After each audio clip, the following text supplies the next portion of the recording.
അമേരിക്കയും ഇന്ത്യയും തമ്മിലുള്ള വ്യാപാര പ്രശ്നം തുടങ്ങിയപ്പോൾ തന്നെ സാർ പറഞ്ഞാണ് ഇത് ഇന്ത്യൻ ഡയസ്പോറയെ വലിയ രീതിയിൽ ബാധിക്കും എന്നുള്ളത്. അതിൻ്റെ തെളിവായിട്ടുണ്ട് കഴിഞ്ഞ ദിവസം ട്രംപ് H-1B വിസയ്ക്ക് $1,00,000 ഫീസായി വെച്ചത്. ഇതെങ്ങനെയാണ് നമ്മളെ ഇന്ത്യയെ ബാധിക്കുക? ഞാൻ ആദ്യം തന്നെ ഷിബിലിയോട് പറഞ്ഞല്ലോ, ഇത് തുടക്കമാണ് ഈ ട്രംപിൻ്റെ തീരുവ എന്ന് പറയുന്നത്. അതിൽ തന്നെ ഷിബിലി അറിയേണ്ടത് ഇന്ന് ചെമ്മീൻ കയറ്റുമതിക്ക് പുള്ളി വീണ്ടും 40% തീരുവ കൂടി ഏർപ്പെടുത്തിയിട്ടുണ്ട്. എന്ന് പറഞ്ഞിട്ടുണ്ടെങ്കിൽ ഏതാണ്ട് ഇപ്പോൾ 90% തീരുവ എന്ത് ചെയ്യും വരും. അതുകൂടാതെ ലോകത്തെമ്പാണ്ടായിട്ടുള്ള ഈ പറയുന്ന ഇന്ത്യൻ കമ്മ്യൂണിറ്റികൾക്കെതിരെയും പ്രത്യേകിച്ചും ഈ പറയുന്ന പോലെ കുടിയേറ്റ വിരുദ്ധ പ്രക്ഷോഭവും ഒക്കെ നമ്മൾ കണ്ടു. അതെല്ലാം ഇതിൻ്റെ ഭാഗം കൂടിയാണ്. ഇപ്പോൾ സംഭവിച്ചേക്കണത് എന്താണ്? ഒരു രാജ്യത്തിന് ഞാൻ പറഞ്ഞു നിങ്ങളിങ്ങോട്ട് വരണ്ട എന്ന് പറയില്ല, പകരം അവർ റെസ്ട്രിക്ഷൻസ് ഏർപ്പെടുത്തുകയാണ് ചെയ്യുക.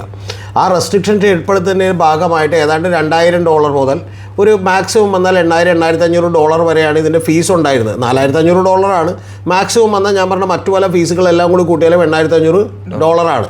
അപ്പോൾ ആ ഡോളറാണ് ഏതാണ്ട് ഈ പറയുന്ന 9000% എന്ന് പറയുന്ന വലിയ വർധനവുണ്ടായിക്കൊണ്ട് $1,00,000 പ്രഖ്യാപിച്ച്.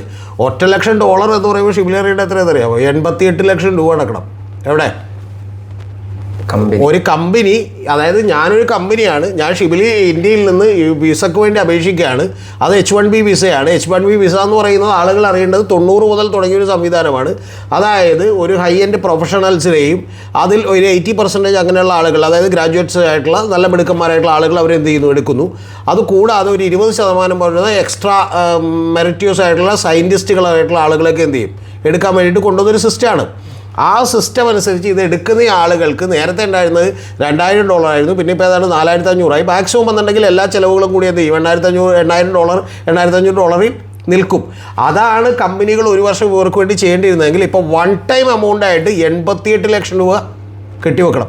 ഈ 88 ലക്ഷം രൂപ കെട്ടിവെക്കുമ്പോൾ എന്താ സംഭവിക്കുന്നത്? സ്വാഭാവികമായിട്ടും കമ്പനികൾ എന്ത് ചെയ്യില്ല, ഈ കാശിനെടുത്താൽ മുതലാവില്ല. കാരണം ഒരു ടോട്ടൽ എംപ്ലോയി കോസ്റ്റ് ഉണ്ട്. ആ എംപ്ലോയി കോസ്റ്റ് വളരെ കൂടുതലാവും എന്നുള്ളത് അറിയാം. ഇനി മറ്റൊരു കാര്യം അറിയേണ്ടത്, ഈ H-1B വിസയിൽ അവിടെ പോയേക്കണ ഇതുപോലെ എഞ്ചിനീയേഴ്സ്, അതുപോലെ ഡോക്ടേഴ്സ്, മറ്റുള്ള ആളുകൾക്കൊക്കെ കിട്ടുന്ന ഒരു ആവറേജ് സാലറി, അമേരിക്കയിൽ ഒരു ആവറേജ് സാലറി എന്ന് പറയുന്നത്, അമേരിക്കൻ പീപ്പിളുടെ സാലറി എന്ന് പറയുന്നത് $75,000.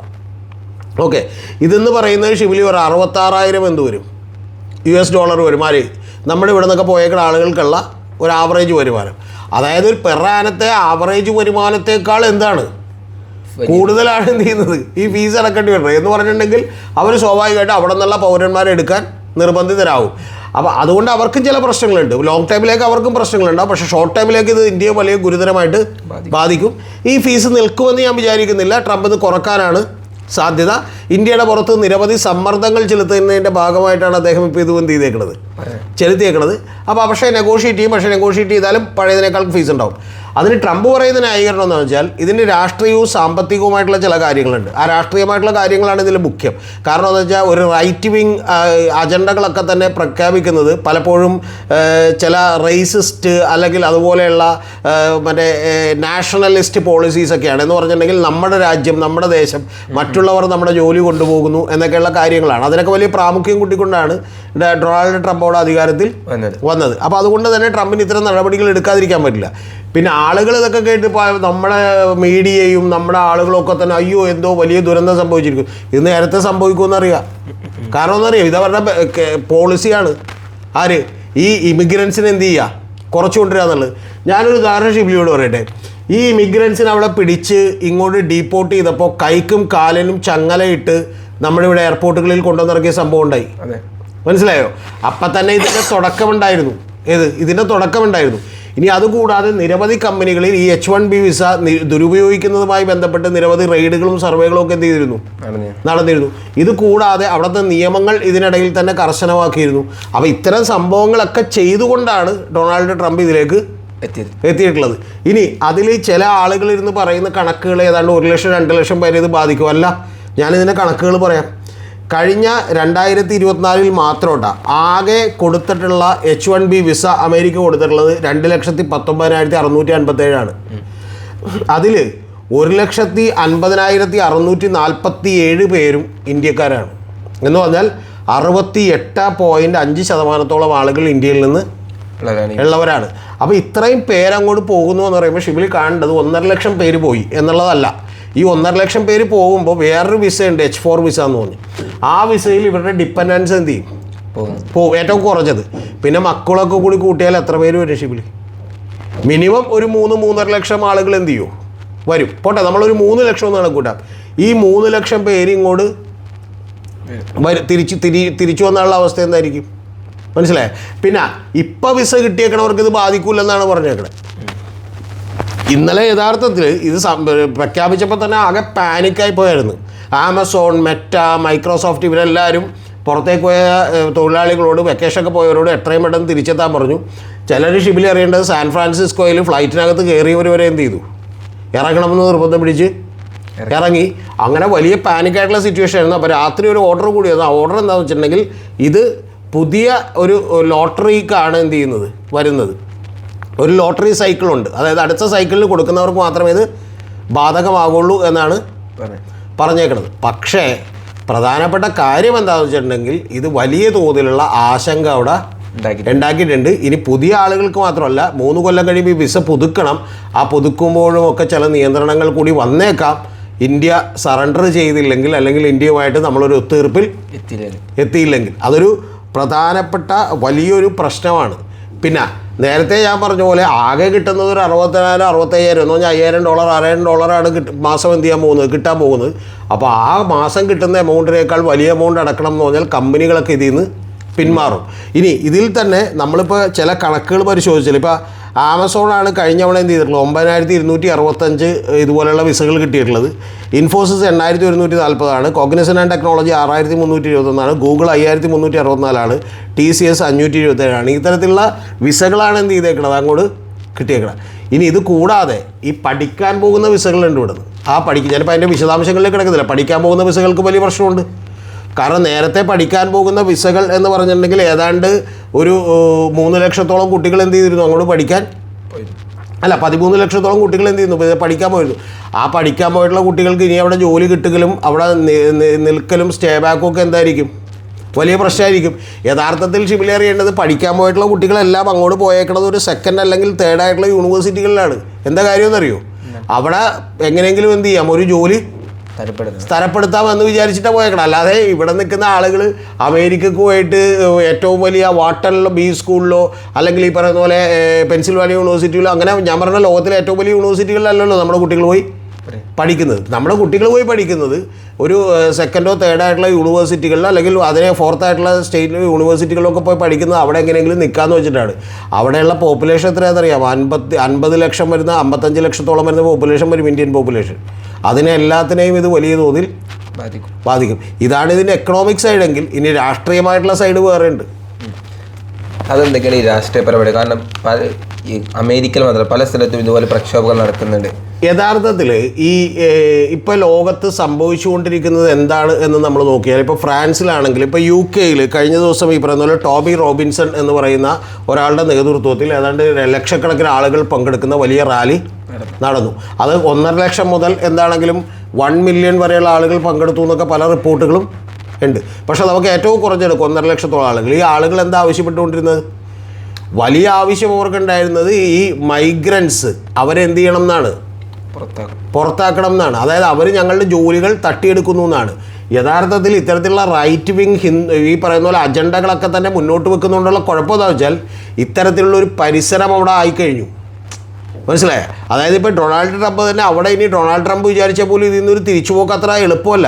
കാരണം എന്താണ്, അവിടെ ഇന്ത്യൻസിനെതിരെ, പ്രത്യേകിച്ചും ഇന്ത്യൻസിനെതിരെ, കാരണം അവരാണ് നമ്മുടെ വലിയ ജോലികളൊക്കെ എന്ത് ചെയ്യുന്നത്, തട്ടിയെടുക്കുന്നതെന്നും അതുപോലെ വംശീയമായിട്ടുള്ള ഒരു വേർതിരിവൊക്കെ ഉണ്ടായിക്കഴിഞ്ഞു. യഥാർത്ഥത്തിൽ അമേരിക്ക എന്ന് പറയുന്ന ഒരു രാജ്യം അതിൻ്റെ എല്ലാ ഫ്രീഡവും സ്വാതന്ത്ര്യത്തിനുമൊക്കെ വളരെ പേരുകേട്ട രാജ്യമായിരുന്നെങ്കിൽ ആ രാജ്യം ശരിക്കും ഇപ്പം അങ്ങനെ അല്ലാതായി പതുക്കെ മാറിക്കൊണ്ടിരിക്കുകയും വംശീയമായിട്ടും ഈ പറഞ്ഞ പോലെ മറ്റു പല മതപരമായിട്ടൊക്കെയുള്ള പല വേർതിരിവുകൾ ഉണ്ടാവുകയും ആളുകളെ വേർതിരിച്ച് കാണുകയും അത്തരത്തിലുള്ളൊരു ദേഷ്യവുമൊക്കെ ആളുകളുടെ ഉള്ളിലേക്ക് എന്ത് ചെയ്തിരിക്കുന്നു, ഉണ്ടായിരിക്കുന്നു. ഇപ്പം നമ്മളിവിടെയൊക്കെ ഇസ്ലാമോ ഫോബിയ ഉള്ളതുപോലെ തന്നെ ഷിബിലി അറിയേണ്ടത് അവിടെ ഏതാണ്ടൊരു ഇന്ത്യൻ ഫോബിയ എന്ന് പറയുന്ന കാര്യമൊക്കെ ആളുകളുടെ ഇടക്കോട്ട് ഇവരെന്ത് ചെയ്തു, പല നേട്ടങ്ങൾക്ക് വേണ്ടി ഇഞ്ചക്ട് ചെയ്തു. ആ ഇഞ്ചക്ട് ചെയ്തതിൻ്റെ കൂടി ബേസിസിലാണ് ഷിബിലി ഇത്രത്തോളം പ്രശ്നങ്ങൾ ഉണ്ടാവുന്നത്. ഇനി ഇന്ത്യ ഇതെങ്ങനെ നേരിടും? ഞാൻ അന്ന് തന്നെ ഷിബിലിയോടൊക്കെ പറഞ്ഞായിരുന്നു. അതായത് ഏതാണ്ട് ഈ പറയുന്ന പോലെ 3-3.5 കോടിയോളം വരുന്ന ജനങ്ങൾ നമ്മുടെ ഡയസ്പോറായിട്ട് എന്തുണ്ട്, പല രാജ്യങ്ങളിലായിട്ടുണ്ട്.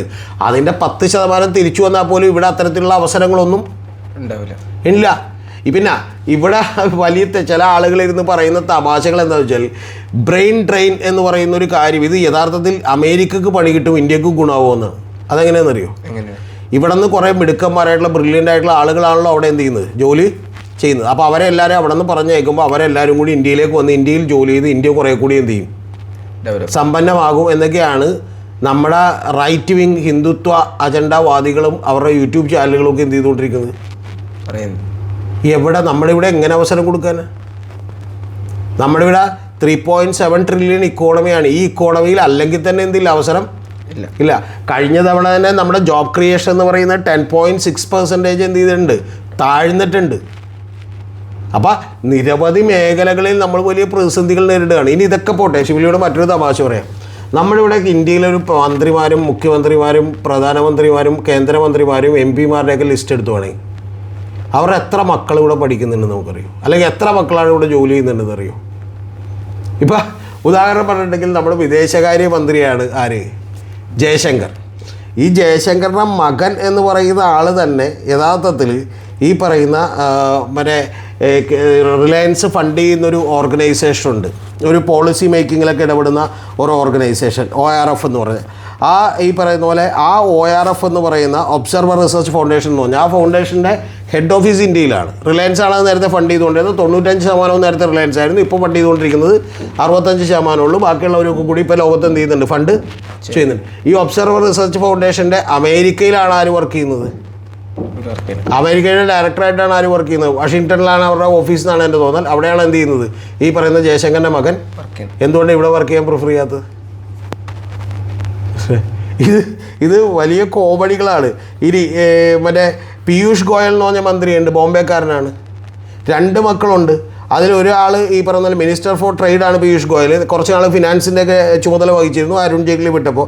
അദ്ദേഹം യഥാർത്ഥത്തിൽ എന്താണെന്ന് വെച്ചിട്ടുണ്ടെങ്കിൽ ഈ പറയുന്ന പോലെ 2 മക്കളുണ്ട്. 2 മക്കളും അമേരിക്കയിൽ വർക്ക് ചെയ്യുകയാണ്. 2 മക്കളും അമേരിക്കയിൽ ഒരു ലോകത്തിലെ ഒരു ഏറ്റവും വലിയൊരു മൾട്ടിനാഷണൽ കമ്പനിയുടെ CEO ആണ് ഒരു മകൻ. മകള് ഈ പറയുന്ന പോലെ അവരുടെ IMF ഫണ്ട് ചെയ്യുന്ന ഒരു കൺസൾട്ടൻസിയിൽ എന്ത് ചെയ്യാണ്, വർക്ക് ചെയ്യുകയാണ്, ഒരു അഗ്രികൾച്ചർ എക്സ്പേർട്ടായിട്ട്. ഇവരൊന്നും ഇങ്ങോട്ട് എന്ത് ചെയ്യുന്നില്ല, വരുന്നില്ല. അപ്പോൾ ഇനി മറ്റേ അടുത്തതെന്ന് ഹർദീപ് സിംഗ് പുരി എന്ന് പറയുന്ന മറ്റൊരു മന്ത്രിയുണ്ട്, മനസ്സിലായി. ഈ ഹർദീപ് സിംഗ് പുരിയുടെ മകൾ അവിടെ എന്ത് ചെയ്യാണ്, US ജോലി ചെയ്യാണ്. ഇനി ഇതൊന്നും വേണ്ട, നമ്മൾ വിട്ടേക്കൂ. മറ്റേ ഇന്ത്യയിലെ ഏറ്റവും വലിയ കുറേ ദീർഘകാലം ഭരിച്ചിട്ടുള്ള കമ്മ്യൂണിസ്റ്റ് മുഖ്യമന്ത്രിയുണ്ട് ജ്യോതി ബസു. അദ്ദേഹത്തിൻ്റെ മക്കളും കുടുംബമൊക്കെ എവിടെയാണ്? മഹാഭൂരിപക്ഷം പേരും US സാമ്രാജ്യത്വം തുലയട്ടെ എന്നൊക്കെ പറയും. പക്ഷേ തുലഞ്ഞ എന്ത് ചെയ്തു, ഇവരുടെ മക്കളും കൊച്ചുമക്കളൊക്കെ ഘട്ടത്തിൽ ആയിപ്പോ, മനസ്സിലായ? ഇപ്പം അപ്പം അത്തരത്തിൽ ഈ പറയുന്നത് ഇപ്പോൾ പിണറായി വിജയൻ്റെ മകൻ ഇവിടെയല്ല വർക്ക് ചെയ്യുന്നത്, നമുക്കറിയാം, വിദേശത്താണ് വർക്ക് ചെയ്യുന്നത്. മകള് ഇവിടെ തന്നെ ഉണ്ട്. ഓക്കെ, പക്ഷേ മകൾക്ക് കാനഡയിൽ കമ്പനി ഉണ്ടെന്നൊക്കെ പറയുന്നത് നമുക്കറിയില്ല. പക്ഷേ ഞാൻ പറയുന്നത് മകൾ ഇവിടെ ഇപ്പോൾ മുഹമ്മദ് റിയാസിൻ്റെ ഭാര്യ ആയതുകൊണ്ട് അവരിവിടെ തന്നെ ഉണ്ട്. അപ്പോൾ ഇത്തരത്തിൽ നമ്മുടെ ആളുകൾക്ക് പോലും അറിയാം അവിടെ വലിയ തോതിലുള്ള സൗകര്യമുണ്ട്. അവിടെ ഒരു ബൈയിങ് കപ്പാസിറ്റി ഏറ്റവും കൂടുതലുള്ള ഒരു സ്ഥലമാണ് അതെന്ന് പറയുന്നത്, മനസ്സിലായി. അതിനൊന്നും മറികടക്കാൻ നമുക്ക് പെട്ടെന്ന് പറ്റില്ല. ഇപ്പോൾ സാബു എം ജേക്കബ് ഇവിടെ എന്ന് പറയുന്ന 2000 സ്റ്റോറുകൾ ഇന്ത്യയിൽ തുടങ്ങും എന്നൊക്കെ പറഞ്ഞാൽ ഇതൊന്നും പ്രാക്ടിക്കലി പോസിബിളോ അല്ലെങ്കിൽ അത്രത്തോളം ഒരു ലുക്രേറ്റീവ് ആയിട്ടുള്ള പ്രോഫിറ്റ് മാർജിൻ കിട്ടുന്ന പരിപാടികളോ ഒന്നും നമുക്കിവിടെ പറ്റില്ല. അപ്പോൾ യാഥാർത്ഥ്യമാണ്. ഇപ്പം ഏറ്റവും ആദ്യം ട്രേഡിൻ്റെ ഈ ഇത് കൂട്ടിയപ്പോഴും നമ്മൾ പറഞ്ഞുകൊണ്ടിരുന്നത് അങ്ങനെയാണ്. എന്തെന്ന് ട്രേഡിൻ്റെ ചുങ്കം കൂട്ടിയത് ഭയങ്കര ഗുണമാണെന്നാണ് പറഞ്ഞുകൊണ്ടിരുന്നത്. ലാസ്റ്റ് ഇപ്പോൾ എന്ത് ചെയ്യുന്നുണ്ട്? ഇന്നും പീയൂഷ് ഗോയൽ എനിക്ക് തോന്നണേ ഇന്നോ ഇന്നലെയായിട്ട് എന്ത് ചെയ്യുന്നുണ്ട്, എൻ്റെ അറിവിൽപ്പെട്ടിടത്തോളം ഞാൻ ഇവിടെ വായിച്ചപ്പോൾ ഓർക്കണ്ട്, ഇന്ന് അദ്ദേഹം അമേരിക്കയിൽ പോയി എന്ത് ചെയ്യുന്നുണ്ട്, ചർച്ച നടത്താൻ പോകുന്നുണ്ട്. പക്ഷെ ഒരു കാര്യം ഉറപ്പാണ്, ഇപ്പോൾ നേരത്തെ ഉണ്ടായിരുന്ന ഫീസിലേക്ക് ഒരിക്കലും അവർ കുറച്ച് തരില്ല. പിന്നെ ഡൊണാൾഡ് ട്രംപിനും വലിയ തോതിലുള്ള സമ്മർദ്ദം വരും. ആ സമ്മർദ്ദം എന്താണെന്ന് വെച്ചിട്ടുണ്ടെങ്കിൽ അവിടുത്തെ IT കമ്പനികളും അവരുടെ പ്രവർത്തനങ്ങളൊക്കെ ഇത് വലിയ തോതിൽ ബാധിക്കും. അവരുടെ കോസ്റ്റ് ഉറപ്പായിട്ടും കൂടും. കാരണം അവർ വലിയ ശമ്പളം കൊടുത്ത് മാത്രമേ അതും ഇന്ത്യയിൽ എത്ര മിടുക്കന്മാരായിട്ടുള്ള ആളുകൾ വേറെ എവിടെയും എന്ത് ചെയ്യാൻ പറ്റില്ല, വെക്കാൻ പറ്റില്ല. ഇനി ഇതിൻ്റെ അടുത്ത എഫക്റ്റ് എന്താ? കേരളമാണ് ഇത് ഏറ്റവും കൂടുതൽ ബാധിക്കാൻ പോണേ. അതെന്താണ്? ഷിബിലി കേരളത്തിൽ നിന്നാണ് ഈ പറയുന്ന കേരളത്തിൻ്റെ ശരിക്കും പറഞ്ഞിട്ടുണ്ടെങ്കിൽ ഏതാണ്ട് പോപ്പുലേഷൻ്റെ തന്നെ ഒരു 20% എങ്കിലും വിദേശത്ത് ജോലി ചെയ്യുന്ന ആളുകൾ ആണ്. അതിൽ തന്നെ കേരളത്തിൻ്റെ ആളുകൾ ഇവിടെ തന്നെ ഷിബിലി പോകുന്ന എടുത്തു നോക്കിക്കോ, എത്ര മറ്റേ ഓർഗനൈസേഷൻസ് ഉണ്ട് കാനഡയിലേക്ക്, ജർമ്മനിയിലേക്ക്, അമേരിക്കയിലേക്ക് വിസ പ്രോസസ്സിങ് മാത്രം ചെയ്ത് സമ്പന്നരായിട്ടുള്ള എത്ര ഏജൻസികളുണ്ട്, മനസ്സിലായേ? അജിനോറ, മറ്റേ സാന്റാ മോണിക്കൊക്കെ ഏതാണ്ട് ചാർട്ടേഡ് ഫ്ലൈറ്റുകളിലാണ് ഇവിടെ നിന്ന് എന്ത് ചെയ്യുന്നത് 700ഓളം പേരെ കഴിഞ്ഞവണ വിവിധ രാജ്യങ്ങളിലേക്ക് കൊണ്ടുവരും. ആ കമ്പനികളിൽ പോലും എന്ത് ചെയ്യുന്നുണ്ട്, നൂറുകണക്കിന് ആളുകൾ ജോലി ചെയ്യുന്നുണ്ട്. അവരുടെ അടക്കം ജോലിക്ക് വലിയ ബുദ്ധിമുട്ട് ഉണ്ടാവും. ഇതിൻ്റെയൊക്കെ അടിസ്ഥാന പ്രശ്നം കൂടി നമ്മൾ മനസ്സിലാക്കണം. ഇവിടെ നിന്ന് ആഹാ വെരി ഗുഡ് ട്രംപ് കൊള്ളാം എന്ന് പറഞ്ഞ് കൈയടിച്ച ആളുകളാണ് ഇപ്പോൾ എന്ത് ചെയ്യുന്നത്, കരയുന്നത്. അതിൻ്റെ കാര്യം എന്ന് വെച്ചാൽ വംശീയമായ ഈ പറയുന്ന പോലെ മറ്റേതെങ്കിലും ഒരു ശത്രുവിനെ ചൂണ്ടിക്കാണിച്ചുകൊണ്ടുള്ള ഒരു രാഷ്ട്രീയ പ്രവർത്തനം നടത്തുമ്പോൾ ഭാവിയിലേക്ക് അത് നമ്മളെ കൂടി വിഴുങ്ങും എന്ന് പറയുന്ന ചിന്ത എല്ലാവർക്കും ഉണ്ടാവണം. അതാണ് ഇതിൻ്റെ പ്രശ്നം. ഇവിടെയും ഇത് വേറെ എല്ലായിടത്തും വിജയിച്ചിട്ടുള്ള തന്ത്രമാണ്. ഇപ്പോൾ മുംബൈയിൽ ഇത് ഓർക്കണ്ട, ശിവസേന എങ്ങനെയാണ് വലിയ ഇതിലേക്ക് വന്നതെന്ന് പറഞ്ഞാൽ മദിരാശികളെല്ലാം പുറത്താക്കണമെന്ന് ഒരിക്കൽ പറഞ്ഞുകൊണ്ടിരുന്നത്, മനസ്സിലായി? പക്ഷേ ഇത് മറ്റേ ലോങ് ടൈമിലേക്ക് എക്സിസ്റ്റ് ചെയ്യുന്ന കാര്യമല്ല. ലോങ് ടൈമിലേക്ക് ഇത് അമേരിക്കക്കും വലിയ തിരിച്ചടി ഉണ്ടാക്കും. പക്ഷേ ഷോർട്ട് ടൈമിലേക്കുള്ള തിരിച്ചടി ഇന്ത്യ മറികടക്കാൻ തന്നെ വലിയ ബുദ്ധിമുട്ട് ഉണ്ടാകും. പക്ഷേ ഇന്ത്യ മറികടക്കുമ്പോൾ മറികടക്കാതിരിക്കാൻ പറ്റില്ലല്ലോ. ഇപ്പോൾ ഒരു പ്രശ്നം ഉണ്ടാക്കി എല്ലാവരും എന്ത് ചെയ്യും, ആദ്യം ഒന്ന് വായിച്ചു പോയാലും എല്ലാവരും മറികടക്കും. പക്ഷെ അതുപോലെ മറികടക്കും, പക്ഷെ മറികടക്കാൻ വലിയ തോതിൽ ബുദ്ധിമുട്ടാണ് എന്നുള്ളതാണ് പറഞ്ഞത്. പിന്നെ ഇപ്പോഴും ചർച്ച ചെയ്യാത്ത മറ്റ് നിരവധി വിഷയങ്ങളുണ്ട്. ഇപ്പോൾ H1B വിസയെക്കുറിച്ച് മാത്രമേ നമ്മൾ ചർച്ച ചെയ്യുന്നുള്ളൂ. മറ്റ് നിരവധി വിസകളുണ്ട്. ഇപ്പോൾ ഉദാഹരണത്തിന് അത്തരത്തിലുള്ള വിസകളിൽ ഒരു തേർഡ് കൺട്രിയിൽ പോയിട്ട് തിരിച്ചു വന്നിട്ടുണ്ടെങ്കിൽ ഈ വിസ പുതുക്കി കിട്ടുമായിരുന്നു. ഇപ്പോൾ അതെന്ത് ചെയ്യാൻ പോവാണ്, നിർത്തലാക്കാൻ പോവാണ്. നേരത്തെ തന്നെ UK പഠിച്ചുകൊണ്ടിരുന്ന ഈ ഡിപ്പെൻഡൻറ്റ് വിസക്ക് അവർ വലിയ തോതിൽ പഠനത്തിന് പോകുന്നവർക്ക് വലിയ തോതിലുള്ള നിയന്ത്രണം ഏർപ്പെടുത്തിയിരുന്നു. ഒരു പാകിസ്ഥാൻകാരിയായിട്ടുള്ള ആഭ്യന്തര വകുപ്പ് മന്ത്രി അവിടെ എന്ത് ചെയ്തിരുന്നു, എടുത്തു വെച്ചിരുന്നു. എന്ത് ചെയ്യാൻ, ഈ ഇമിഗ്രൻസിനെ എന്ത് ചെയ്യാൻ, ഡീല് ചെയ്യാൻ. അപ്പോൾ ഇത്തരത്തിലുള്ള വലിയ പ്രശ്നങ്ങൾ ലോകമെമ്പാടും നമ്മളിനി എന്ത് ചെയ്യാൻ പോവാണ്, അഭിമുഖീകരിക്കാൻ പോവാണ്. അത് പിന്നെ പ്രശ്നം ഇക്കണോമിക്കൽ മാത്രമല്ല, യഥാർത്ഥത്തിൽ വലിയ റീസൺ എന്ന് പറയുന്നത് ഇത്തരത്തിലുള്ള രാഷ്ട്രീയ പ്രശ്നങ്ങൾ കൂടിയാണ്. ആ രാഷ്ട്രീയമായി ജനങ്ങളെ അവിടുത്തെ ആളുകൾ മാനിപ്പുലേറ്റ് ചെയ്ത് അവരുടെ മെൻറ്റാലിറ്റി ഇതാ ഇന്ത്യക്കാർ നമ്മുടെ ജോലി തട്ടിയെടുക്കുന്നു എന്ന് വന്നാൽ പിന്നെ ഏതൊരു ഭരണാധികാരി വന്നാലും എന്ത് ചെയ്യാൻ പറ്റുള്ളൂ, അങ്ങനെ ചെയ്യാനേ പറ്റുള്ളൂ. അതാണ് ഇതിൻ്റെ യാഥാർത്ഥ്യം.